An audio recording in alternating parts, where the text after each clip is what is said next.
Are you tired of your Klaviyo emails looking generic because you can't use your brand fonts? Learn how to add any Google font to your email templates in under 3 minutes. We'll quickly navigate to the brand settings, add a Google font, pick a fallback, and save. It's that simple.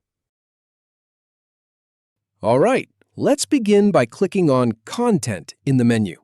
Then, from the left sidebar, click on Media and Brand. Now, click the Brand tab. Click Fonts. Then click the Add Font button.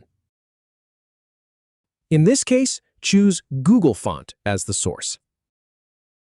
Click the Google Font drop-down to open it. We'll use Allegria Sans for this video. You can also set a fallback font.